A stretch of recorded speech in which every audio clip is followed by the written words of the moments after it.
कह रहे थे क्या कानून आ रहे हैं, सब किस प्रकार के कानून आ रहे हैं। मान्यवर, इसी सदन में नरेंद्र मोदी सरकार ही महिलाओं को 33% आरक्षण का कानून लाई। इसी सरकार में पिछड़ों को संवैधानिक अधिकार दिया गया। मान्यवर, इसी सरकार में बजट जो आए, इसमें गरीबों को गैस, शौचालय, पानी, 5 लाख तक का बीमा, 5 किलो अनाज, बिजली और घर दिए गए। मान्यवर, और कन्वर्जन कानून की बात करते थे और हंसते हंसते कहते थे कर्नाटक सरकार कन्वर्जन कानून लेकर आई है। सबसे पहला कन्वर्जन कानून उड़ीसा और मध्य प्रदेश में कांग्रेस सरकार लेकर आई, मगर उस वक्त कांग्रेस सरकार तुष्टीकरण की नीति पर नहीं चलती थी, महात्मा गांधी के सिद्धांतों पर चलती थी। मध्य प्रदेश और उड़ीसा में सबसे पहला कन्वर्जन के खिलाफ कानून कोई लाया तो कांग्रेस पार्टी लाई, और मुझे गर्व है मेरी पार्टी की सरकारें कन्वर्जन पर कानून लाती।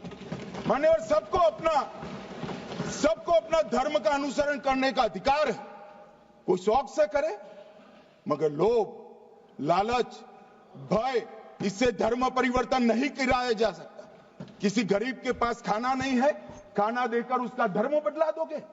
कोई थोड़ा कम पढ़ा लिखा व्यक्ति है, उसका धर्म बदला दोगे? ऐसे नहीं होगा मान्यवर।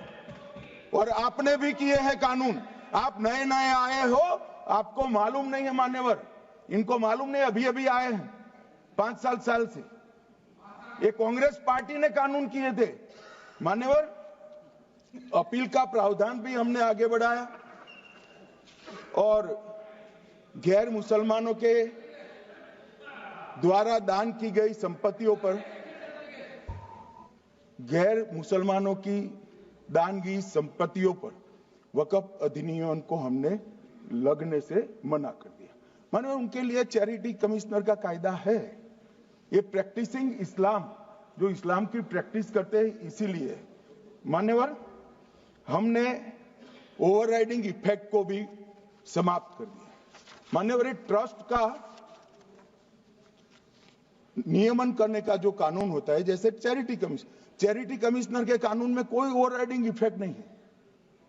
जहां क्लासेस आते हैं वहां ओवरराइडिंग इफेक्ट होती है। यहां ओवरराइडिंग इफेक्ट इसलिए देगी कि आप जिसकी संपत्ति हड़पी जाएगी उसको कोर्ट से जाने से रोकना चाहते थे, इसलिए ओवरराइडिंग इफेक्ट जो हमने मान्यवर निकाल दिया है।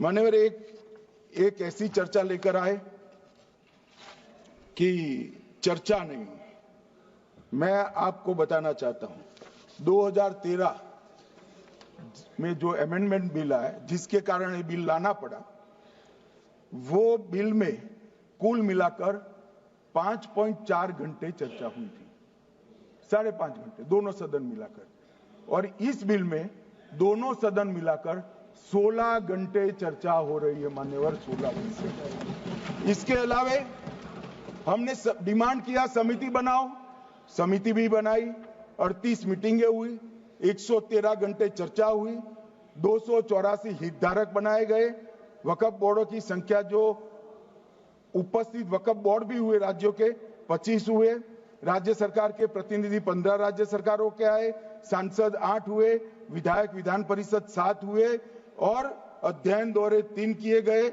और अल्पसंख्यक आयोगों को भी 5 बुलाया गया। ये सबसे 92.68 लाख करीब 1 करोड़ सुझाव देश भर से ऑनलाइन आए। इसकी मीमांसा कर ये कानून बना है। आप ऐसे इसको खारिज नहीं कर सकते हो पूरी प्रक्रिया को। आप जो कर रहे हैं 5.5 घंटे की प्रक्रिया, ये बहुत लोकतांत्रिक प्रक्रिया है, और हम 16 घंटे चर्चा करते हैं कि चर्चा आपके अनुरूप चर्चा नहीं हो सकती। ये सदन में हर सदस्य बोलने के लिए स्वतंत्र है, कोई परिवार की यहां चलती नहीं है। ये तो जनता के नुमाइंदे हैं, किसी की कृपा से नहीं आए हैं। मान्यवर, जो दिल में है, जो जनता की आवाज है, वो रखेंगे। मान्यवर, एक सदस्य द्वारा कहा गया कि ये मिसलीडिंग है कि पुराने कानून में 2013 के जो अमेंडमेंट्स थे उसमें अपील का प्रोविजन था। अब मैं कहना चाहता हूं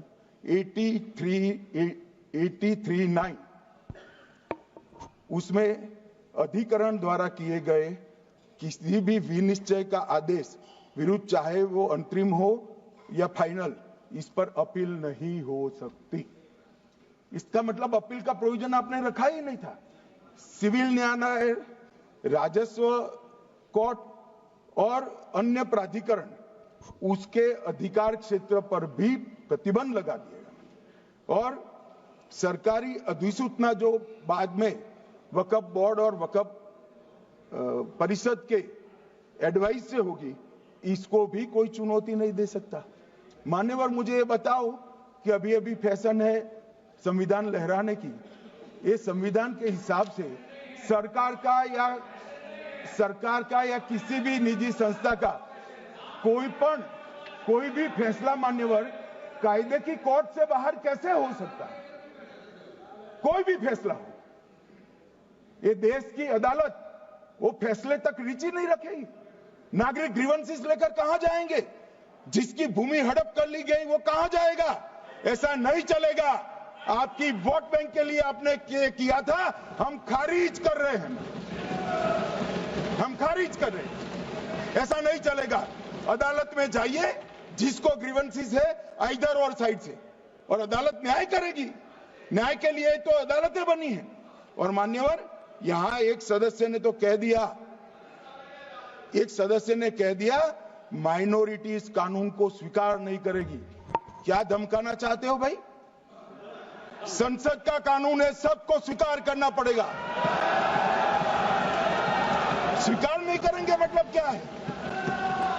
कैसे बोल सकते हैं कोई हम कानून को स्वीकार नहीं करेंगे?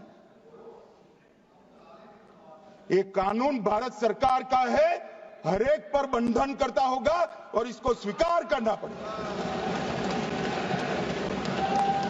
मान्यवर, ये हमने तो खैर वक्फ को छेड़खानी नहीं की। वक्फ बोर्ड और वक्फ परिषद के अंदर बदलाव किया है, मगर वक्फ के लिए भी क्या क्या जजमेंट आए। सैयद फजल पुकोया थंगल बनाम भारत संघ 10/11/28 को केरल उच्च न्यायालय ने उन्होंने कहा वक्फ बोर्ड एक स्टैट्यूटरी बॉडी है, यह मुस्लिम समुदाय का प्रतिनिधि निकाय नहीं है। इसका फंक्शनिंग मान्यवर एडमिनिस्ट्रेटिव है। धार्मिक क्रियाकलापों को तो वक्फ ने करना है, चाहे कब्रिस्तान हो, चाहे दरगाह हो, चाहे मस्जिद हो, चाहे चैरिटी का काम, वो वक्फ बोर्ड को नहीं करना है भाई। ये केरल हाईकोर्ट ने किया। इलाहाबाद हाईकोर्ट ने भी, उसने तो मुतवल्ली तक भी कहा है। अगर हम मुतवल्ली तो जो धर्म का है वही रखेंगे।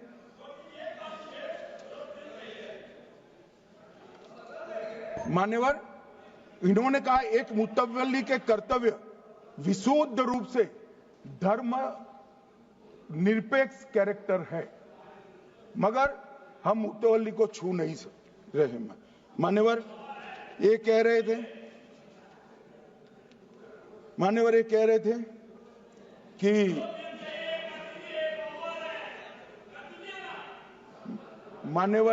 थे कि कोई गड़बड़ियां नहीं हुई। मान्यवर,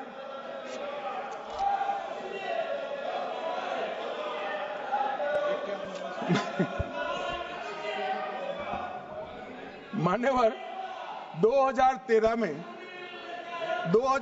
में अन्यायी कानून आया। भाई करने थोड़ा शांत हो जाइए। ये 26 के कारण डरे हुए और कुछ कारण नहीं। चुनाव जो है ना अक्टूबर में, 25 में जो चुनाव है इसके कारण डरे। मान्यवर भाई बैठ जाओ।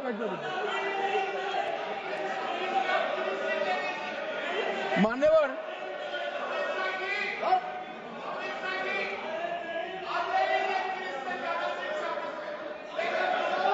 बैठ जाओ। बंगाल में आकर कहूंगा ये राजनीतिक हिसाब किताब का अखाड़ा नहीं है, छाती पर ठोक कर कहूंगा ज्यादा सीट आएंगे।